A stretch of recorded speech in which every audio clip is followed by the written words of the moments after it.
आम्ही तेने सुखी म्हणा विठ्ठल विठ्ठल मुखी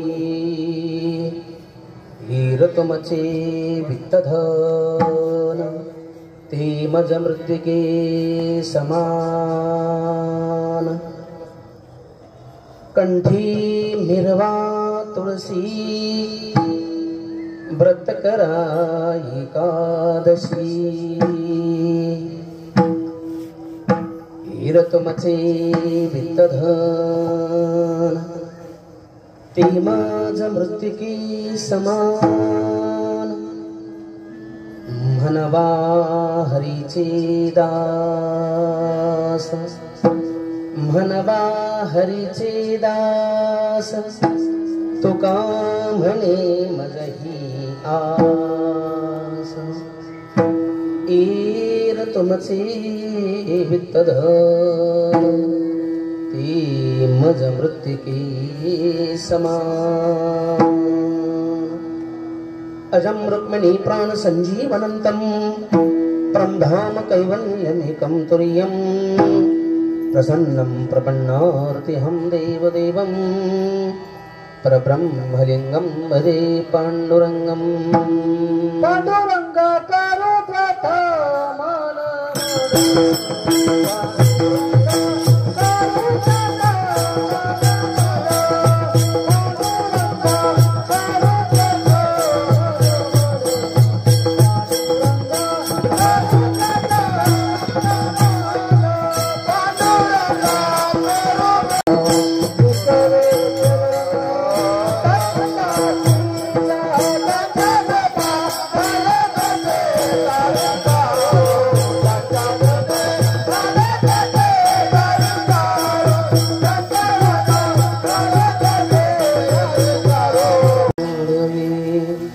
पांडुरंगा करू प्रथम नमन दुसरे चरण संतांचिया त्यांचे कृपादाने कथेचा विस्तार बाबाजी सद्गुरु दास तुकार जयांचे केलिया स्मरण होय सकळ विद्येंचे अधिकरण तेची वंदो श्री चरण श्री गुरूंचे ते नमस्कारो आता कीर्तन रंगी हरिरंगलासे इवो निस्कंदी मधवई सलासे श्रीराम नामे अति प्रीती जाला तो निंबर जनयनी तुम्ही देखीला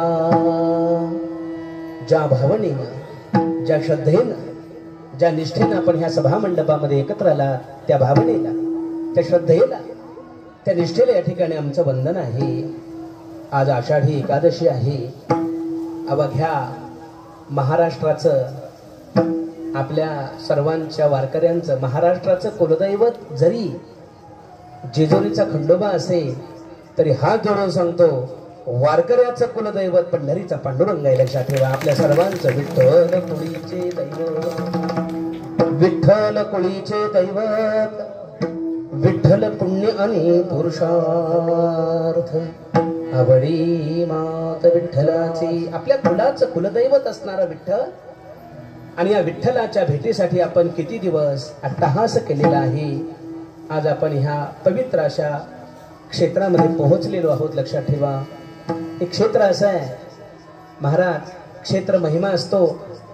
शास्त्रामध्ये सांगितलं अन्य क्षेत्री कृतं पापं तीर्थक्षेत्रे विनश्यति। अन्य क्षेत्रामध्ये अन्य गावामध्ये अन्य भूमीमध्ये चुकून काही जर पाप झाला असेल तर तीर्थक्षेत्रामध्ये आल्यानंतर ते काय होतं निवारण होतं। लक्षात ठेवा परंतु हात जोडून सांगतो तीर्थक्षेत्रे कृतं पापं वज्रलेप भविष्यति वज्रलेप होत असतो। लक्षात ठेवा आणि म्हणून हे तीर्थक्षेत्र आहे पंढरी आणि हे पंढरी पुण्यक्षेत्र असल्यामुळे इथला असा महिमा आहे। लक्षात ठेवा चंद्रभागे स्नान चंद्रभागेमध्ये स्नान करायचं नामदेव पायरीचं दर्शन काय करायचं घ्यायचं हो घालीन लोटांगण महाद्वारी महाद्वारामध्ये लोटांगण घालायचं आणि याला प्रदक्षिणेला महत्व आहे। ह्या पंढरी क्षेत्रामध्ये त्या काय महत्व आहे लक्षात ठेवा हो। आणि गरुड खांबाजवळ गेल्यानंतर त्या ठिकाणी गरुड खांबाल असं शास्त्रामध्ये सांगितलेल्या ह्या सर्व विधी आणि ह्या सर्व विधी आपल्या आता क्रमाक्रमानं होणार आहेत. आज एकादशीचा दिवस आहे आणि म्हणून त्या शुभ पर्वकाळी जगद्गुरु तुकोबरायांचा 4 चरणाचा सुंदर असा अभंग या ठिकाणी आपण सेवेकरता निवडलेला आहे. अभंगातील प्रतिपाद्य विषय असा आहे, जगद्गुरु तुकोबरांनी उपदेश केलेला आहे या अभंगामध्ये कोणाला? मानवाला.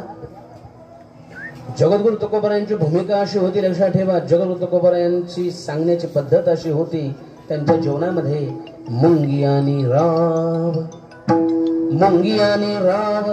आम्हा सारिखाची जीव. जो उपदेश सर्वसामान्य व्यक्तीला, तो उपदेश राजांना केलेला उपदेश आहे अभंगामध्ये. आणि सांगितलं, राजे आम्ही सुखी व्हावं असं वाटत असेल तुम्हाला जीवनामध्ये तर तुम्ही काय करा, आम्ही तिन्ही सुखी म्हणा विठ्ठल विठ्ठल मुखी. आपल्या मुखानं विठ्ठल विठ्ठल म्हणा, आम्ही तिन्ही सुखी असू तेव्हा हो. आणि तुम्हाला आम्हाला फारच खुश करायचंय, फारच आनंदी ठेवायचंय तर असं करा, कंठी मिरवा तुळशी. कंठामध्ये तुळशीची माळ धारण करा आणि जमलंच तर एकादशीचं व्रत करा. जर शक्य असेल तर कंठी मिरवा तुळशी व्रत करा, एकादशीचं व्रत करा. आणि तुम्ही जे हे आम्हाला नजराणा दिलेला आहे, तुम्ही जे आम्हाला हे दिलेली आहे भेट, ईर तुमचे वित्तधन ती मज मृत्युकी समान. ते मला मातीसारखं आहे, माणी कपाशान खडे दैसे, शेने आणि सोने भासते समान. माणी कपाशान खडे दैसे, हे आम्हाला तुम्ही काय दिलं. आणि तुम्हाला जीवनामध्ये जर या ठिकाणी काय करायचं असेल, जीवाचा उद्धार करून घ्यायचा असेल तर म्हणवा हरीचे दास, म्हणवा हरीचे दास. तुका म्हणे मज ही आस, एर तुमचे वित्तधन ती मज मृत्युके समान. हा झाला शब्दशः अर्थ अभंगाचा. आता यातील जो शास्त्राला अभिप्रेत आहे ही वाणी जगद्गुरु तुकोबरायांची वाणी, लक्षात ठेवा. अल्पाक्षरम संदिग्धम सारवद विश्वतोमुखम. प्रत्येक अक्षरामध्ये भाव आहे, प्रत्येक अक्षरामध्ये सामर्थ्य आहे. ह्या अभंगाची भूमिका सांगत असताना, अभंगाची पूर्व पीठिका सांगत असताना, हे अभंगाची उत्पत्ती होत असताना त्या ठिकाणी अशा या अभंगाची पूर्व पीठिका आहे. त्या ठिकाणी जगद्गुरु तुकोबरायांच्या जीवनामधला घडलेला प्रसंग आहे. महाराज, कीर्तन ह्या कलियुगामधलं असं साधन आहे, ज्या भाग्यवंतांना कीर्तन जमलं, ज्या भाग्यवंतांना कीर्तन साध्य झालं, महाराज म्हटले हो अंग हरिरूप. अंग हरिरूप होत. आणि त्या ठिकाणी महाराष्ट्राचे राजे असणारे छत्रपती शिवाजी महाराज जगद्गुरु तुकोबरायांच्या कीर्तनाला जात असत, लक्षात ठेवा. आणि कीर्तनाला जात असताना पूर्वीचे राजे कीर्तनाला येऊन बसायचे म्हणून राज्य चांगलं चालायचं. आजच्याही राजांनी कीर्तनाला आलं पाहिजे तरच राज्य चांगलं चालू शकतं, लक्षात ठेवा. कीर्तन ही नीती आहे. कीर्तन काही सामान्य गोष्ट आहे का? ग्रंथ वाचोनिया करावे कीर्तन. तुम्ही पूर्वीचे बघा, वशिष्ठांच्या चरणाजवळ राजा दशरथ जात होते, लक्षात ठेवा. राजा दशरथ नेहमी वशिष्ठांच्या चरणाजवळ जाऊन बसायचे. छत्रपती जगद्गुरु तुकोबरायांच्या कीर्तनाला जाऊन बसायचे. आणि हे बादशहाला कळालं, बादशहाला. आणि छत्रपतींना पकडायचं होतं. आणि मग बादशहाला कळाल्यानंतर ज्या मंदिरामध्ये कीर्तन चालू होतं, हो, त्या मंदिराला संपूर्ण बादशहाच्या सैन्याने वेढा मारला. आता गुप्तहेर खातं त्यांचंही खूप चांगलं होतं. त्यांना पक्क माहिती होतं की राजे छत्रपती ह्या कीर्तनाला बसलेले आहेत. आणि कीर्तनाला बसल्यानंतर त्या ठिकाणी जगद्गुरु तुकोबरायांचं कीर्तन असं रंगामध्ये आलेलं होतं. आणि जगद्गुरु तुकोबरायांना महाराज असा अधिकार होता महाराजांचा, न सांगता कळे अंतरीची गोज. हो, त्यांना न सांगता सर्व गोष्टी संत तुकाराम महाराजांना समजत होते, लक्षात ठेवा. आणि म्हणून त्यांच्या लक्षामध्ये आलं आणि त्यांनी कीर्तनामध्ये पांडुरंगाचा धावा केला. पांडुरंगा अशक्य ते तुम्हा काय नारायणा, हो परिसा माझी विज्ञापना, ऐका ऐका नारायणा, हो माझी परसा विज्ञापना नारायणा. आज जर छत्रपतींना ह्या कीर्तनातून पकडलं गेलं तर पुन्हा महाराष्ट्रातला समाज कीर्तनाला येणार नाही. कीर्तनाला आल्यानंतर ह्या ठिकाणी संकट येतात, कीर्तनाला आल्यानंतर दुःख होतं, असं समाजामध्ये प्रचार होईल. आणि राजांना जर पकडलं तर ही मायबाप जनता, हो राजा हा ईश्वराचा अंश आहे. गो विप्रसुर साधूनाम छंदसामपि चेश्वरा, हा गो ब्राह्मण प्रतिपालक असणारा हा राजा आहे, लक्षात ठेवा. आणि म्हणून ह्या राजावर संकट येता कामा नये. आणि पांडुरंगाचा कीर्तनामध्ये धावा केला आणि पांडुरंगाला सांगितलं हे जे आलेलं संकट आहे, आलेलं विघ्न आहे, हे तुझ्या हातामध्ये, तुला काय करायचं ते कर. हो. आणि जगद्गुरु तुकोबारांनी पांडुरंगाचा धावा केला. कीर्तन समाप्तीला आलं, कीर्तन संपायला लागलं, संपलं. आणि माणसं एक एक माणसं उठायला लागली महाराज. आणि एक एक माणूस उठायला लागल्यानंतर पहा पांडुरंगाची कृपा काय असेल महाराज. जो व्यक्ती बाहेर पडला, जो व्यक्ती बाहेर पडायला लागला तो शिवाजी दिसायला लागला त्या सैन्यांना. जो व्यक्ती बाहेर पडेल तो शिवाजी. त्या प्रत्येकाच्या मागे सैन्य जाऊ लागलं, प्रत्येकाच्या मागे सैन्य जाऊ लागलं. आणि प्रत्येकाच्या मागे सैन्य जाऊ लागल्यानंतर जे खरे शिवाजी होते ते याच्यामध्ये कसे निघून गेले त्या राजाला समजलं नाही, कोणालाही समजलं नाही. आणि मग त्या ठिकाणी जगद्गुरु तुकोबारा यांचा हा कीर्तनाचा अधिकार राजांच्या लक्षामध्ये आला. आणि राजाला आनंद वाटला. आणि मग राजांना असं वाटलं आता महाराजांना आपण काय द्यावं, महाराजांना आपण काय दिलं पाहिजे. मग छत्रपतींना जगद्गुरु तुकोबारांना नजराणा पाठवला. हो. आणि नजराणा पाठवत असताना हिरे माणिक मोती सुवर्ण ह्या संपूर्ण गोष्टी छत्रपतींनी या ठिकाणी जगद्गुरु तुकोबारायांना पाठवल्या. आणि जगद्गुरु तुकोबारायांना पाठवल्यानंतर जगद्गुरु तुकोबारायांनी सांगितलं अभंगाच्या प्रथम चरणामध्ये, आम्ही जेने सुखी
जगद्गुरु तुकोबारायांनी राजांना सांगितलं की तुम्ही आम्हाला काय दिलं. तुम्ही हा जो आम्हाला नजराणा दिला, असे घोडे, असे हत्ती, अशा ह्या सर्व गोष्टी छत्रपतींनी त्या ठिकाणी तुकाराम महाराजांकडे पाठवल्या. आणि तुकाराम महाराजांनी छत्रपतींना सांगितलं हे तुम्ही आम्हाला काय दिलं. हो, हे जे तुम्ही दिलत ना, आम्ही येणे सुखी नाही. आम्ही सुखी व्हावं असं वाटत असेल महाराज, सुख जर धनामध्ये असतं तर शास्त्रामध्ये असं म्हटलंय, जे अधम असतात ना, अधम, अधमा धनमिच्छन्ति धनमानम च मध्यमा. अधम जे असतात ना ते धनाची इच्छा करत असतात. जो मध्यम असतो तो धन आणि मानाची इच्छा करतो. पण जो उत्तम असतो ना, उत्तमा मानमिच्छन्ति, उत्तम जो असतो ना तो मानाची इच्छा करत असतो. लक्षात ठेवा, धनाची इच्छा करत नाही. धनामध्ये जर सुख असतं तर धनिक माणसं या जगामध्ये इतकी माणसं धनिक आहे, इतकी माणसं धनवान आहे, त्यांना सुख नाही. लक्षात ठेवा, त्यांच्याकडे जर धनामध्ये सुख असतं, हे सुख लक्षात ठेवा, आणि घेता येत नाही. मला कधी कधी असं वाटतं, वारकऱ्यांनी तुमच्या चरणावर हात जोडून सर्वांना सांगतो, हे घेता येत नाही म्हणून बरं आहे, नाही तर श्रीमंतांनी आपल्या वाट्यालाच येऊ दिलं नसतं. लक्षात काय येऊ दिलं असतं? समाधान, आनंद आपल्या वाट्याला आलं असतं. यांनी आधीच घेऊन ठेवलं असता, पण विकत घेता येत नाही. ही एक अंतःकरणाची वृत्ती आहे. तुमच्या माझ्या अंतःकरणाची द्रवीभूत झालेली वृत्ती म्हणजे सुख. किम नाम सुखम. सुख कशाला म्हणतात? सुखाची परिभाषा सांगत असताना अनुकूल वेदनीयम, ज्याच्यामध्ये अनुकूलता असते. माझ्या ज्ञानोबरांना विचारा, ज्ञानोबराय असं म्हणतात, किंबहुना सोयी जीवात्मयाचे नाही, तेथ जे होय तया नाम सुख. जीवाचं आणि आत्म्याचं ऐक्य झाल्यानंतर ज्या ऐक्यामध्ये जी वृत्ती निर्माण होते ना, त्या वृत्तीला आमच्या संत भाषेमध्ये, आमच्या ह्या वैदिक भाषेमध्ये त्या वृत्तीला सुख म्हणतात. लक्षात ठेवा. आणि ज्या व्यक्तीला सुख पाहिजे, ज्या व्यक्तीला समाधान पाहिजे, त्यानं महाराज म्हटले, सुखा लागे कर सीताराम, सुखा लागे कर सीताराम, सुखा लागे कर सीताराम, तरी तो पंढरीसी जाय एक वीर, मग तो अवघाच सुखरूप होसी, जन्मो जन्मीचे दुःख विसरसी. जन्म जन्मांतरामध्ये केलेलं दुःख किंवा आपल्याला प्राप्त झालेलं दुःख, हो, ह्या पांडुरंगाच्या चरणाजवळ आल्यानंतर जन्म जन्मांतराचं दुःख काय होतं, माणूस विसरतो. लक्षात ठेवा. अनंत जन्मीचे विसरलो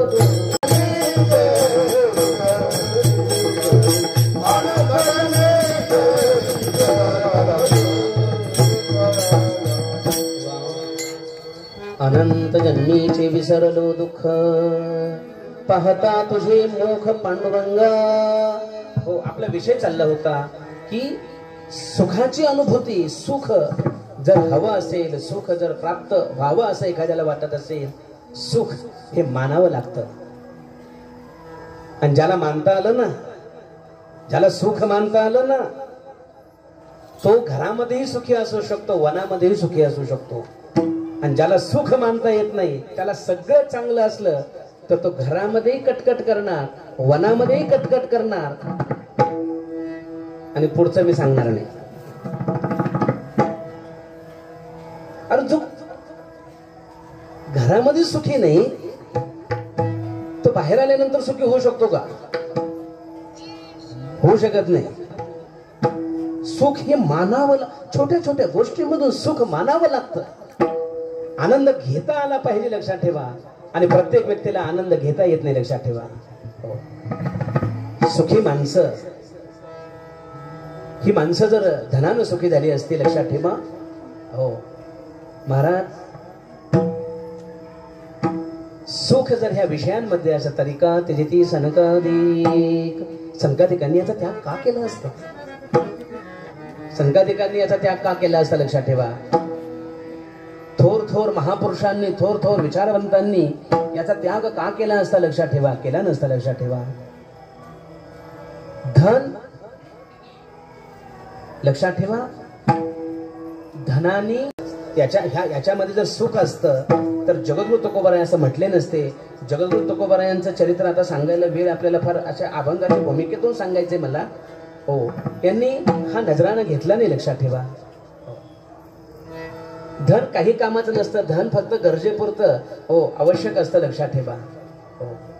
आणि हे काही शेवटपर्यंत सांगितलं. धनाने भौमो पशवश्य गोष्ठी भार्य गृहद्वार धनस्मशानी देहस्थितायाम परलोक मार्गे कर्मानुगो गच्छति जीव एकहा.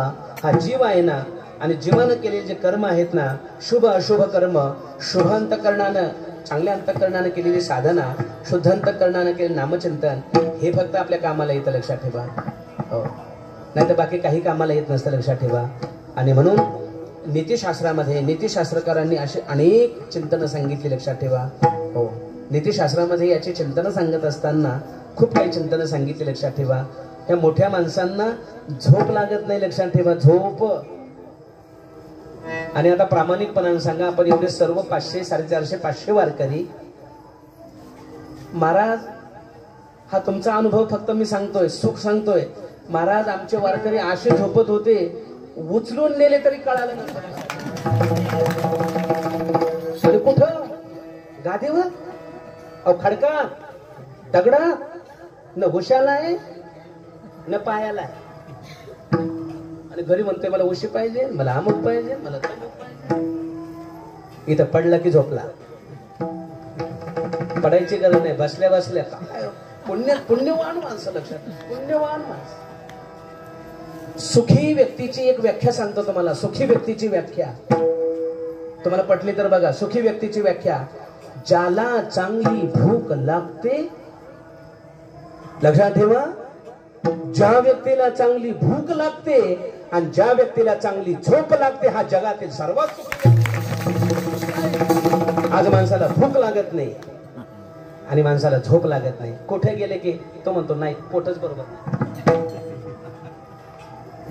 जमत नाही त्याला. भूक लागते आम्हाला,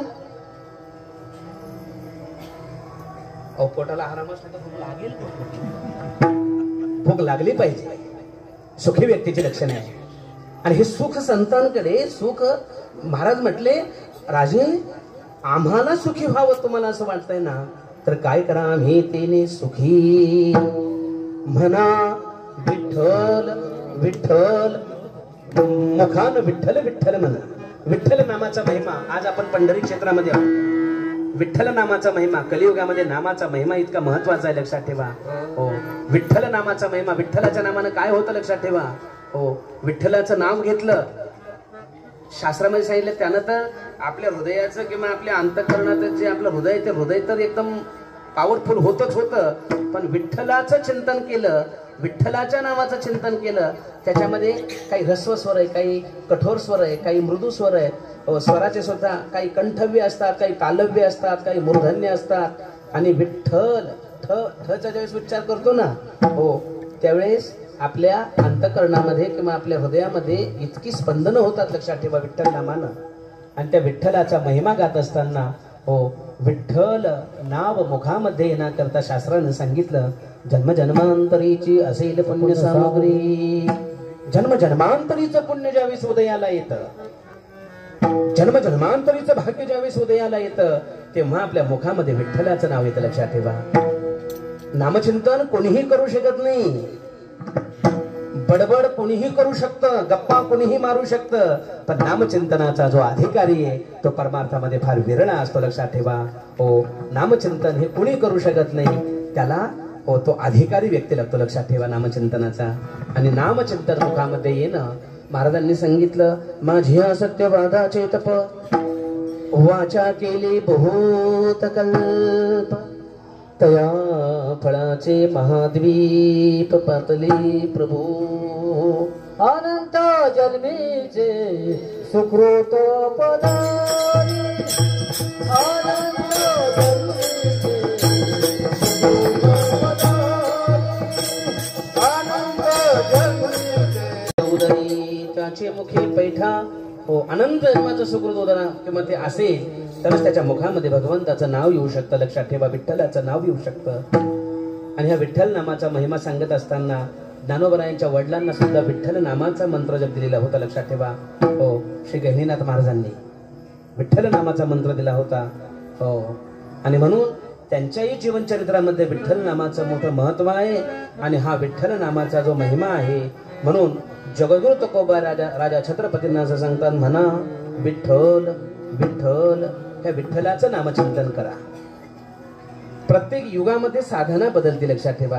कृतयुद्धयतो विष्णुं त्रेतायां यजतो मखै द्वापारे परिचर्याणाम कलौ तत्. कलियुगामध्ये नामचिंतनाची साधना ही महाफलदायी आहे, लक्षात ठेवा. विशेष फल देणारी अशी विठ्ठल नामाची साधना आहे. पण ते विठ्ठल नाव घेत असताना तो जो अधिकारी असतो, जो साधक असतो, तो विवेक, वैराग्य आणि समाधी षटसंपत्तीनं तो साधक युक्त असला पाहिजे, अधिकार असला पाहिजे. आज अधिकाराशिवाय कोणतीही गोष्ट तुम्हाला मिळणार नाही. तुम्ही खूप बुद्धिवान आहात, तुम्हाला एखादी नोकरी पाहिजे, एखाद्या पदावर तुम्हाला जायचं, तर त्या पदाची जी पात्रता आहे, ज्या पदावर तुम्हाला जायचंय त्या पदाची जी पात्रता आहे, ती पात्रता तुमच्याकडे असली पाहिजे. साधं उदाहरण सांगतो तुम्हाला. जर तुमच्याकडे ती पात्रता नसेल तर ते पद तुम्हाला मिळू शकत नाही, लक्षात ठेवा. कोण म्हणतात नोकरी नाही? तुम्ही योग्य व्हा, तुमचा अधिकार वाढवा. महाराज ज्यांना 99%, 98% मार्क आहेत ना, त्यांना हे तर निकाल लागण्याच्या अगोदरच त्यांना नोकरी देतात, लक्षात ठेवा. म्हणजे योग्य असल्यानंतर. आज काय झालं माहितीये का? कोण म्हणतं परमार्थामध्ये सुख नाही? परमार्थामध्ये आजही सुख आहे, आजही ती ताकद आहे, पण परमार्थामधला अधिकारी व्यक्ती कमी झाला, लक्षात ठेवा. त्याचा जो अधिकार आहे ना, तो अधिकार राहिला. अधिकार असावा लागतो. नामचिंतनाचा अधिकार आहे, लक्षात ठेवा. नामचिंतनाचा अधिकारी आहे. पण तुम्हाला आम्ही सुखी व्हावं असं वाटतं तर म्हणा विठ्ठल विठ्ठल मुखी ईर तुमचे. हे तुम्ही जे पाठवलेलं आहे, मस्त सोनं दिलं, हिरे माणिक हे सर्व दिलं. महाराजांनी सांगितलं, हे माझं मृत्तिके समान, हे मला मातीसारखं आहे. मातीमध्ये याच्यामध्ये भेद नाही. काय संतांची वृत्ती होती.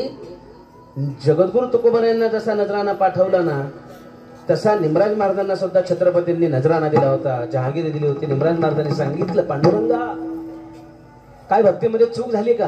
हे कशासाठी दिलंय? हे नको आहे. तुम्ही आपल्या मनाला विचारा, माणूस आनंदामध्ये भगवंताचं नाव घेतो की दुःखामध्ये भगवंताचं नाव घेतो? मी काय बोलतोय तुम्हाला कळतं का? मनुष्य भगवंताचं चिंतन कधी करतो? दुःखामध्ये करतो का आनंदामध्ये करतो? वा वा, दुःखामध्ये करतो की नाही? आनंदामध्ये तर त्याचं नाव सुद्धा कोणाला आठवत नाही. आनंदामध्ये कोण नाव घेतो कोणाचं, लक्षात ठेवा. पण दुःख आलं मग मात्र देवा हे काय केलं रे? अरे पिढ्यान पिढ्या तुझी सेवा केली, पिढ्यान पिढ्या तुझं मी नाव घेतलं आणि हे माझ्या नशिबाला तू दिलं का रे? दुःख आलं की माणसाला देवाचं नाव आठवतं, लक्षात ठेवा. म्हणून शास्त्रामध्ये असं सांगितलं, कुंती असं देवाला म्हणते, देवा विपदो नैव विपदा संपदो नैव संपदा. तुमची आम्ही जे सुखासाठी तुम्ही आम्ही जे करतो ना, एकोत्तराची वाढी, ज्ञानोबारायांचे शब्द आहे, एकोत्तराची वाढी जे जळती आगी घालिती उडी, ती अनायासे स्वगोडी सांडिती केवी. तुम्ही आम्ही सुखासाठी मागणी करत असेल, परंतु हे संत महापुरुष, हे सर्व संत महापुरुषांचं चरित्र पाहिलं, निमराज महाराजांचं चरित्र पाहिलं, जगद्गुरु तुकोबारायांचं चरित्र पाहिलं, त्यांनी सांगितलं अनुकूलतेमध्ये कधीही माणसाचा, लक्षात ठेवा, अनुकूलतेमध्ये माणूस कधी इतिहास घडवू शकत नाही, लक्षात ठेवा. जी अनुकूलता असेल तर मनुष्य कधीही पुढे जाऊ शकत नाही, लक्षात का. जी जी माणसं पुढे गेली ती प्रतिकूल परिस्थितीमध्ये पुढे गेलेली, प्रतिकूल परिस्थिती असली पाहिजे, दुःख असलं पाहिजे. हो, आणि म्हणून हे दुःख किंवा ही जी आहे ना, याच्यामध्ये भगवंताचं नामचिंतन जास्त होतं, लक्षात ठेवा. म्हणून जगद्गुरु तुकोबाराय त्या छत्रपतींना सांगतात, तुम्ही आम्हाला हे काय दिलं, हे तुम्हाला आमचं हे ते तुमचे वित्तधन आहे, ते मला मातीसारखं आहे, लक्षात ठेवा. असे आपले महाराष्ट्रामध्ये असे संत महापुरुष होऊन गेले. राका बंका असे हे म्हणजे आई वडील होते, त्यांची एक मुलगी होती. इतके उच्च कोटीचे संत होते. माती सांगतो, माती. आणि असंच परीक्षा पाहण्यासाठी ठरवलं. रुक्मिणी मातेने एक कंकण कळतं का? कंकण, सोन्याचं कंकण, असं सुंदर कंकण एक असं पुढे टाकलं. राका त्या रस्त्याने चाललेले होते हो महाराज म्हटले ईर तुमचे वित्त धन ते मज मृत्तिके समान. आणि राका त्या रस्त्याने चाललेले होते. ते कंकण पाहिलं, मागून पत्नी येत होती. तर त्या संतांना असं वाटलं हे कंकण हिला घ्यावंसं वाटेल. मग ते तिथे थोडं थांबले आणि त्या ठिकाणी थोडे पायाने असे त्याच्यावर माती टाकली. पायाने त्या कंकण, सोन्याचं होतं ते कंकण, आणि पायाने थोडी माती टाकली आणि पुढे गेले. त्यांची पत्नी आली. पत्नी म्हटली तर पती का थांबले होते. मग ती तिथे थांबली थोडी. तिने पाहिलं आणि पाहिलं ते कंकण आहे. तिने अजून थोडी त्याच्यावर माती टाकली. माग मुलगी होती आणि ती मुलगी माग हळूहळू येत होती. आणि तिनं विचार केला की बाबा इथं थांबले, आई इथं थांबली, काय आहे याच्यामध्ये. तर तिनं पाहिलं तर ते सोन्याचं कंकण होतं. हीर तुमचे वित्त धन, मला सांगायचं हीर तुमचे वित्त धन ते मज मृत्तिके समान. आणि ती तिथं थांबली आणि रडायला लागली, मोठं मोठं रडायला लागली. वडिलाला वाटलं का रडते, आईला वाटलं का रडते मुलगी. ते पुढे गेलेले पुन्हा मागं आले, दोघं पण मागं आले. आणि मुलीला विचारलं बाळा तू का रडते. तिने सांगितलं बाबा मी तुमच्या पोटी जन्माला आले, परंतु माझा जन्म व्यर्थ गेला. म्हटले म्हणले का. म्हणले बाबा तुम्ही मातीवर माती टाकता. म्हणजे यांना तरी ते सोनं दिसत होतं, पण त्या मुलीचा अधिकार एवढा होता त्या मुलीला सोनच दिसत नव्हतं, ती मातीच दिसत होती. ती म्हणली तुम्ही मातीवर माती टाकता. ईर तुमची वित्त धन ते मज मृत्तिके समान. ते मला मातीसारखे लक्षात ठेवा. हो कोणत्याही धनानं धर्म होत नाही, कोणत्याही धनानं दान होत नाही लक्षात ठेवा. कोणत्याही धनानं संस्कार होत नसतात लक्षात ठेवा. कोणत्याही धनानं पुण्य होत नसतं लक्षात ठेवा. नाहीतर या जगामध्ये धर्मान व्यक्ती भरपूर आहे. तुम्ही आता मला साधं गोष्ट सांगा, अन्नदान करणारे धनवान असतात का शेतात काम करणारी माणसं असतात. हा कष्ट करणारी माणसं म्हणतात महाराज. हा पंक्तीला कितीही लागू द्या म्हटलं भेऊ नका. कष्ट करणारी माणसं हे काय करत असतात, जास्त देत असतात लक्षात ठेवा. धनवान माणसं देत नसतात लक्षात ठेवा. हो गरीब जो करू शकतो ना तो श्रीमंत व्यक्ती करू शकत नाही लक्षात ठेवा. गरीबाच्या अंतःकरणामध्ये जी दानत आहे ती मोठ्याच्या अंतःकरणामध्ये कधी असू शकत नाही लक्षात ठेवा.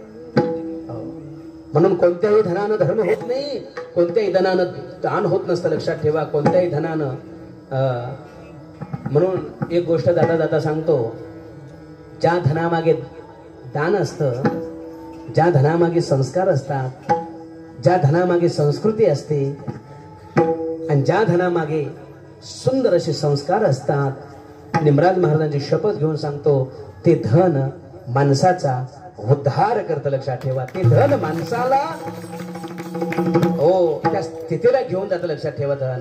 आणि ज्या धनामागे दान नाही, ज्या धनामागे धर्म नाही, ज्या धनामागे नीती नाही, ज्या धनामागे संस्कार नाही, ज्या धनामागे संस्कृती नाही, हात जोडून सांगतो ते धन माणसाला अधोगतीला नेतं, वाम मार्गाला धन घेऊन जातं लक्षात. दोन उदाहरणं सांगतो.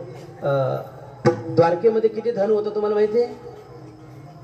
संपूर्ण द्वारका सुवर्णाची होती. आजही आपली नासा नावाची संस्था समुद्रामध्ये सुवर्णाची द्वारका होती. सुवर्णाची सोनच होतं सगळं. पण भगवान कृष्ण परमात्मा निजधामाला गेल्यानंतर त्या धनामागे दान धर्म नीती संस्कार राहिले नाही. द्वारका बुडाली, पाण्यात बुडाली द्वारका. रावणाकडे खूप धन होतं, पण धनामागे रावणानंतर काही राहिलं नाही लक्षात ठेवा. ते सगळं जळालं, काही राहत नसतं लक्षात ठेवा.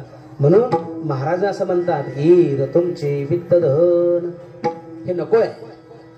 हीर तुमचे वित्त धन ते मज मृत्तिके समान. आणि आम्हाला अजून सुखी व्हावं तुम्हाला असं वाटत असेल तर तुम्ही काय करा, अभंगाच्या पुढच्या चरणामध्ये महाराज कंठी मिरवा तुळशी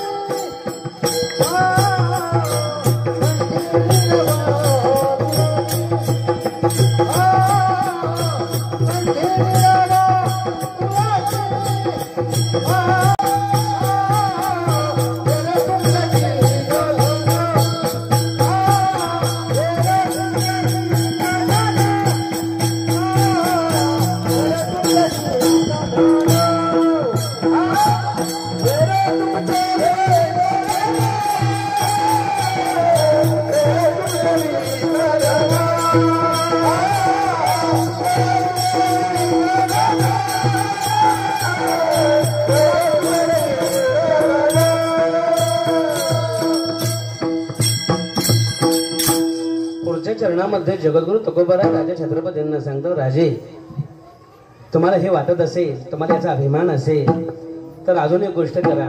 कंठामध्ये तुळशीची माळ धारण करा, कंठी मिरवा तुळशी, आणि जमलं तर एकादशीचं व्रत करा. एकादशीचं व्रत हे वारकरी संप्रदायामध्ये अति पवित्र व्रत आहे, लक्षात ठेवा. हो, सर्व व्रतांचा राजा, जेवढे जगामध्ये व्रत आहेत ना, त्या सर्व व्रतांचा राजा म्हणजे एकादशीचं व्रत आहे, लक्षात ठेवा. हो, सर्व व्रतांचा राजा. हो, जसं पक्ष्यांचा राजा असतो, फळांचा राजा असतो. माहिती ना फळांचा राजा कोण आहे? आंबा. हा, बरोबर. तेवढं तुम्हाला सगळं कळत. पक्ष्यांचा राजा मोर. मोर. पक्ष्यांचा राजा मोर असतो. मोराचा असा असतं, लक्षात ठेवा, मोर जेवणामध्ये कधी संग करत नाही. मोर जेवणामध्ये कधीही संग करत नाही. म्हणून मोराचा पीस, हो, बरह पीडम नटवरवपुः कर्णयो कर्णिका बिभ्रतवासः कनककपिशं वैजयन्तीं च माला रंध्रानवीनोरुधरसुदय पूरयन् गोपवृन्दैः. मोर असा असतो, लक्षात ठेवा, जेवणामध्ये कधी संग करत नाही. म्हणून पांडुरंगाचं सांगणं आहे आपल्या भक्तांना. जो जो पांडुरंगाचा भक्त आहे, जो जो वारकरी आहे, पांडुरंग असं सांगतात भक्तांना की भक्तांनो, तुम्ही मोरासारखं तुम्ही जीवनामध्ये निसंग व्हा. आणि हात जोडून सांगतो, जी माणसं जीवनामध्ये निसंग होतात ना, जो व्यक्ती जीवनामध्ये निसंग होतो, निर्माण मोह चितसंग दोषा अध्यात्म नित्य निवृत्त कामा, जो निसंग होतो ना, परमात्मा पांडुरंग परमात्मा त्या व्यक्तीला आपल्या डोक्यावर घेत असतो, लक्षात ठेवा. त्या भक्ताला पांडुरंग परमात्मा आपल्या मोर कुंच श्री, मोर कुंच श्री असं निमराज महाराजांच्या खांद्यावर ज्यावेळेस परमात्मा आले ना, त्यावेळेस काय दुसरे नव्हते का त्यांना ते हवा घालायला? काय परमात्म्याकडे काय काय नव्हतं, काय नव्हतं. ऐका यशस्वी अवधारी सर्व ऐश्वर्य जगाचा बा, हो, जगाचा स्वामी, जगाचा मालक, पण मोर कुंच श्री ढळीतसे तोहा निंबराज, तोहा निंबराज भक्ती चतुर्भुज करी जगा माझी. म्हणून हा जसा पक्ष्यांचा राजा, फळांचा राजा, तसा सर्व व्रतांचा राजा. हो, सर्व व्रतांचा राजा. हे काय असतं माहितीये का? सर्व व्रतांचा राजा हे एकादशी व्रत आहे. म्हणून मानवांना बाकीचे व्रत करा अगर नका करू याच्यावर माझं काही तुम्हाला मत नाही. तुमचे शारीरिक किंवा तुमची शारीरिक व्यथा काय, बाधा काय आहे, ती तुमचीच सांभाळून जमलं तुम्हाला तर 15 दिवसाची एकादशी नाही जमली तर जी महिन्याची एकादशी आहे ती नाही जमली तर 6 महिन्याची करा. ती नाही जमली तर वर्षाची करा. आणि ती नाही जमली तर कीर्तनात येऊन खात बसा. आमचं म्हणणंच काही नाही, माणसाला जमत नाही, हे नको ते नको ते नको, काही नाही. लक्षात ठेवा, जमलंच तर महिन्याची एकादशी करा, जमलंच तर हे करा. याचं फळ तुम्हाला अक्का कळणार नाही, लक्षात ठेवा. हो, याचं फळ तुम्हाला कळेल पण त्याला वेळ लागतो, लक्षात ठेवा. सगळ्या गोष्टी अशा दृष्ट नसतात, काही अदृष्ट असतात. हो, काही दृष्ट गोष्टी नसतात, काही अदृष्ट असतात. त्याला पाप आणि पुण्य म्हटलं जातं, त्याला दृष्ट आणि अदृश्य म्हटलं जातं शास्त्रामध्ये. कंठामध्ये तुळशीची माळ धारण करा आणि कंठामध्ये तुळशी अशी पवित्र आहे, लक्षात ठेवा, जी सतत ऑक्सिजन देत असते. ऑक्सिजन या जगामध्ये सतत ऑक्सिजन देणारी झाडं फार कमी आहेत. त्याच्यामध्ये तुळशी मातेचा नंबर लागतो. मागच्या जन्मामधली तिची मोठी कथा आहे, लक्षात ठेवा. हो, ही तुलसी शास्त्रामध्ये असं सांगितलं की तुळशीचं पान आणि तुळशी एवढी महत्वाची आहे, लक्षात ठेवा, की शास्त्रकार सांगत असताना शास्त्रामध्ये सांगितलं शेवटी माणूस गेल्यानंतर त्याच्या माणसं काय म्हणतात त्याच्या तोंडामध्ये आता तुम्ही सांगा, आता शेवटल्याच्या तोंडात तुळशीचं पान घालून काय होणार आहे मला सांगा. आहे तोपर्यंत जमलं नाही आणि आता तुळशीचं पान तोंडामध्ये घालून काय करायचं लक्षात ठेवा. कंठामध्ये हे 108 तीर्थ, 108 मणी असतात. तुळशीच्या मणीला 108 मणी असतात. 108 तीर्थ आज पुंडलिकाजवळ माध्यान्हकाळी, हो पुंडलिकाजवळ आज सर्व तीर्थ आलेले लक्षात ठेवा. आज ह्या चंद्रभागेमध्ये जगातली सर्व तीर्थ येथे आलेले लक्षात ठेवा. हो सकळही तीर्थे माध्यान्हकाळी, सकळही तीर्थे माध्यान्हकाळी इति पुंडलिका जवळी.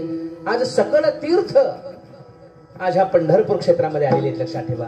हो जगातली जेवढी काही तीर्थ आहेत ही पुंडलिकरायाच्या जवळ आलेली आहेत लक्षात ठेवा. आणि म्हणून इथे एकदा स्नान केलं. हो इथं कोणतं तीर्थ आज राहिलं लक्षात ठेवा.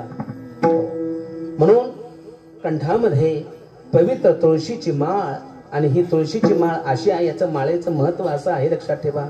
आणि कोणाला सांगतात? ही राजांना सांगतात. हो छत्रपतींना सांगतात की गळ्यामध्ये तुळशीची माळ धारण करा. महाराज हे कोणाचंही काम नाही लक्षात ठेवा. शास्त्रातले उदाहरणं सांगितल्यानंतर तुमच्या लक्षामध्ये येईल. गळ्यामध्ये तुळशीची माळ घालायची म्हणजे तुम्हाला तुमच्या भाषेत सांगतो, गळ्यामध्ये तुळशीची माळ घालायची म्हणजे वाघाला शाकाहारी बनवायचे. वाघाला शाकाहारी बनवायचंय हे सोपं आहे? हे कोणाचं काम आहे? ही अपेक्षा तुमच्याकडून आम्ही करू शकत नाही लक्षात ठेवा. वाघाला कुठे शाकाहारी बनवता येते का?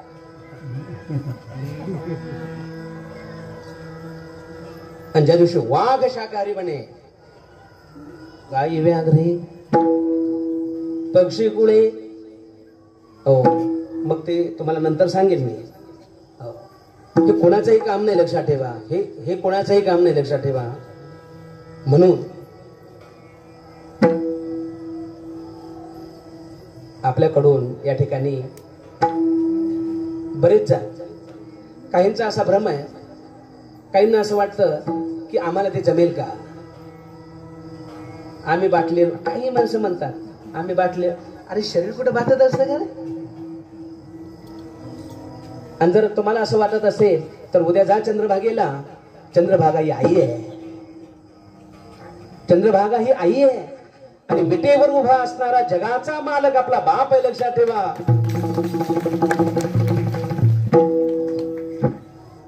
हात जोडा चंद्रभागेला आणि सांगा, चंद्रभागा माता मी तव अनाथ अपराधी, कर्महीन मतिमंद बुद्धी, तुझं म्या ठेवली नाही कधी, वाची कृपा निधी माय बापा. हो नाही ऐकले गायले गीत, धरली लाज सांडिली हित, न बडे पुराण बैसले संत केली बहुत परनिंदा. हो महाराजांनी खूप अशा अभंग महाराजांच्या आहेत. हो गुणवंत केलो दोष जाना यासाठी. महाराज म्हणतात देवा तुम्हाला गुणवान बनवलं दोष जाणण्यासाठी. गुणवंत केलो दोष जाना यासाठी, माझे मज पोटी बळकट दूषण. माझं जेवढं दूषण आहे की मी दोष कोणाची जाणू. नो हे भाव परी म्हणवितो तुझा, निने भक्ती परी करीतो पूजा. हो आपुलिया नामाची काजा, तुझ केश राजा लागे धावणे. हो चुकलं असे. हात जोडा चंद्रभागेला आणि चंद्रभागेला सांगा, आई हो माझ्याकडून अपराध घडला असेल, हो ह्या जन्मामध्ये जर शक्य झालं नाही काही अडचण नाही लक्षात ठेवा. पण प्रार्थना करा पांडुरंगाची, चंद्रभागेची, की या जन्मामध्ये मला ते शक्य झालं नाही, पण असं का या जन्मामध्ये माझ्याकडून अपराध घडले असतील, परंतु हे चंद्रभागा, हे पांडुरंगा, पुढचा जन्म द्यायचा आहे ना. हो पुढच्या जन्मामध्ये मला असं कर. हो तुला कोणताही जन्म दे. तुला पाषाणाचा जन्म द्यायचा असेल तर पाषाणाचा दे, पण काय कर तुझे द्वारे वसे ऐशे करी. हो पायरीचा जन्म, तुझ्या मंदिराची मला पायरी बनव. आणि जर माझं कर्म याच्यापेक्षाही खराब असेल तर चंद्रभागा, पांडुरंगा, हो मना येईल तो जन्म देई, मना येईल तो जन्म देई, भलते कुळी भलते ठाई, तुझं मी साकडे घालीत नाही. तुला मी साकडे घालणार नाही पांडुरंगा, की जेणे तुला संकट पडेल. हो, तुला संकट पडेल असं मी तुला साकडं घालणार नाही. पण असं कर, माझं कर्म जर वाईट असेल, माझ्याकडून काही अपराध घडला असेल, तर असं कर, मला तुम्हाला हे सांगायचं आहे, ए पांडुरंगा, वृक्ष करशी, तुला वृक्ष करायचंय ना तर वृक्ष कर. पण असं कर, वृक्ष करशी तरी तुळशीची निमिसे. हो, तुळशीचं वृक्ष बनव की ज्यानं सतत तुझ्या चरणात मला राहण्याचा काही योगी. वृक्ष करशी तरी तुळशीचे निमिसे, तुझे द्वारी वसे ऐसे करे. तुझ्या दारामध्ये राहण्याचा योग आला पाहिजे, लक्षात ठेवा. भगवंताच्या चरणाजवळ राहण्याचा योग आला पाहिजे. पण तुळशीची माळ गळ्यामध्ये धारण करा. आणि तुळशीची माळ गळ्यामध्ये धारण केल्यानंतर काय होतं माहितीये का? हो, या जगामध्ये इतकं काही त्याचा लाभ आहे, लक्षात ठेवा. आणि हा सर्व लाभ त्या ठिकाणी, म्हणून काही म्हणजे आपल्याला बोलण्याचा अधिकार नाही, पण हात जोडून सांगतो, काही काही माणसांनी आता कोरोनामध्ये आशा माळा तोडल्या, आशा माळा तोडल्या. आणि तोडल्या कोणी? 70-80. आता हे जगून तरी काय काय यांचं जगून तरी उपयोग होता? 70-80 वर्षाच्या माणसांनी माळा तोडल्या. असं करू नका. झालं असेल चूक, जा चंद्रभागेकडे आणि चंद्रभागेला सांगा, आई येते. हो, गंगा सकल समृद्धम सकल सौभाग्यम, तिला सांगा अपराध घडला असेल. आणि हो, माफ करणारा ईश्वर असतो, लक्षात ठेवा. आणि म्हणून त्या ठिकाणी तुळशीची माळ गळ्यामध्ये धारण करा. आणि नवीन माणसांना जर असं वाटत असेल तर लगेच धारण करू नका. 1 वर्ष, अहो इतकी वर्ष तुम्ही याच्यामध्ये राहिलात. हो, आता आयुष्य राहिले किती किती आता जे आयुष्य उरले ते आमच्या मार्गामध्ये येऊन बघा, ह्या परमार्थामध्ये येऊन बघा, तुमच्या जीवनाचं सोनं होईल सोनं. आणि तसंही काय राहिलंय आपलं, आता लक्षात ठेवा. 10-15 वर्षाचं आयुष्य राहिलंय. 1 वर्ष तुम्ही काय करा, नियोजन करा. 1 वर्ष नियमाचं पालन करा, 1 वर्ष. आणि पुढच्या वर्षी लगेच आती घाई पुढचं तुम्ही म्हणा, आती घाई करू नका. लगेच कीर्तन ऐकलं की लगेच असं काही वैराग्य काही धारण करू नका. 1 वर्ष त्याच्यावर नियंत्रण करा. 1 वर्ष काय होणार नाही. असाध्य ते साध्य, असाध्य ते साध्य करिता सायास, असाध्य ते साध्य होईल, लक्षात ठेवा. आणि महाराज, ज्या दिवशी तुम्ही गळ्यामध्ये पवित्र तुळशीची माळ धारण कराल आणि एकादशीचं व्रत कराल, त्या दिवशी निमराज महाराज तुमच्यावर कृपा केल्याशिवाय राहणार नाही, लक्षात ठेवा. तुमचं जीवन निर्व्यसनी होईल, लक्षात ठेवा. अजून आयुष्य वाढेल 10-5 वर्षाचं. आणि 10-5 वर्षाचं आयुष्य वाढणं म्हणजे सोपं नाही. तेवढा परमार्थामध्ये ज्ञाता ज्ञाता हा मुमुक्षूचा देव असतो, देव, लक्षात ठेवा. म्हणून ज्ञानी बना, लक्षात ठेवा. आणि काय आपण ह्या जीवनामध्ये येऊन केले तरी काय, असं लक्षात ठेवा. आता 50, 60, 65 वर्ष, आपलं 70 वर्ष वय झालं, राहिले किती? 10 वर्ष. या मार्गे मार्गे जायते, या मार्गामध्ये येऊन बघा. हो, आणि म्हणून जगद्गुरु तुकोबारायांनी राजा छत्रपतींना सांगितलं, राजे कंठी मिरवा तुळशी, व्रत करा एकादशी, हीर तुमची वित्तधन, हे माझा मृत्युके समान. एकदा सर्वांनी हाताने टाळी वाजवा आणि गोड असं भगवंताचं नामचिंतन करा. विडोबार कुमार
कंठी मिरवा तुळसी व्रत करा एकादशी एर तुळसी वित्तधन हे मज मृत्युके समान. आणि शेवटच्या चरणामध्ये महाराजांचा अभंगाच्या शेवट मनवाहारीचे दास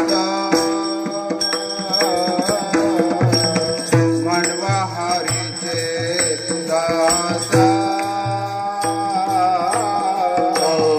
मनवारीचे दास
मृत्युकी समान. हरिदास म्हणून घ्या स्वतःला. अशी घटना घडली त्यावेळेस राजांना थोडा अभिमान झाला.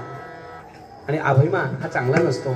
छत्रपतींना अभिमान झाला आणि छत्रपतींना अभिमान झाल्यानंतर छत्रपतींना असं वाटलं मी या संपूर्ण रयतेचं पालन करणार आहे, हो संपूर्ण प्रजेचं पालन करणार आहे, असा अभिमान त्यांच्या अंतःकरणामध्ये. आणि राजाला अभिमान झाला तर उपयोगाचं नाही, हे राज्य लयाला जाईल हे जगद्गुरु तुकोबारांना माहित होतं. मग राजांना अभिमान झालेला होता. मग छत्रपतींना घेऊन जगद्गुरु तुकोबाराय एका अरण्यामध्ये गेले. आता राजा बरोबर म्हटल्यानंतर भरपूर सैन्य होतं छत्रपतींबरोबर. आणि एक असा मोठा दगड होता, दगड शिळा, आणि ती शिळा त्या सैन्यांना फोडायला लावली. आणि ती फोडली. फोडल्यानंतर आतमध्ये एक बेडूक होता, बेडूक, आणि त्या बेडकाला पाण्याची जी व्यवस्था आहे, पाणी पण त्यामध्ये होतं. त्यावेळी छत्रपतींना म्हटले, राजे छत्रपतींना जगद्गुरु तुकोबाराय म्हटले, वा राजे, तुम्ही या बेडकाची सुद्धा अन्न पाण्याची व्यवस्था केली, काय तुमचा अधिकार आहे. राजांचा अभिमान गलितगात्र झाला. हो, हे पोषण करणारा मी नाहीये. लक्षात ठेवा, शास्त्रामध्ये असं सांगितलं, आपण सर्वजण उठताना जरी उपवाशी उठत असू, उठताना संपूर्ण विश्व, एक व्यक्ती नाही, संपूर्ण विश्व उठताना जरी उपवाशी उठत असेल, पण हा जोडून सांगतो, झोपताना परमात्मा कोणाला उपवाशी झोपू देत नाही. लक्षात, पोषितो जगासी, पोषितो जगासी एकला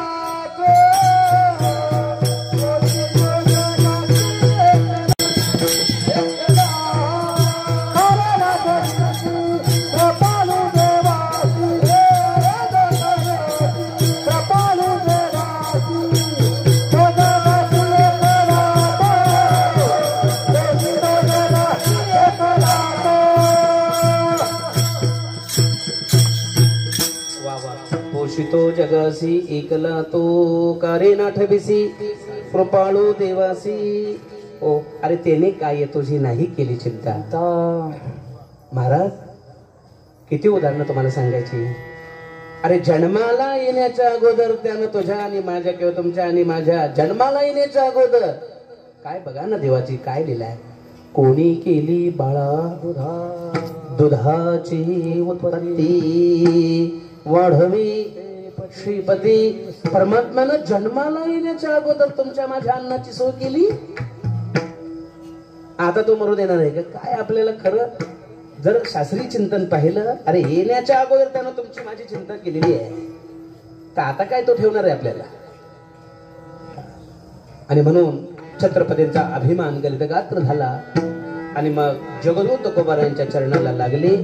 म्हणवा हरीचे दास, हरिदास म्हणून घ्या.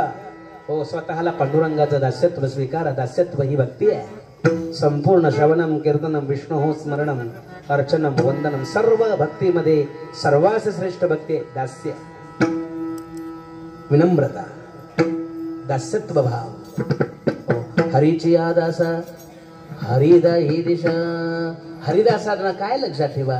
हो, पण जात असताना सांडोनी वेद अध्ययन, सांडोनी शास्त्र श्रवण, सांडोनी वैदिक लौकिक, परमात्म्याच्या चरणाजवळ जात असताना, संतांच्या चरणाजवळ जात असताना नाथ बाबा सांगतात की बाळांनो, निमराज महाराजांच्या चरणाजवळ जात असताना सांडोनी वेद अध्ययन, सांडोनी शास्त्र श्रवण, सांडोनी वैदिक लौकिक, सांडोनी आगम तांत्रिक, मज शरण निघालिया दे माझे निज सुख पावसी.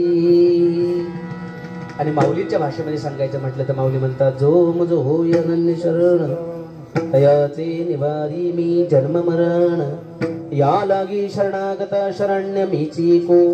अशा भावनेनं त्याच्या चरणाजवळ जा, अशा भावनेनं त्यांचं दास्यत्व स्वीकार संतांचं.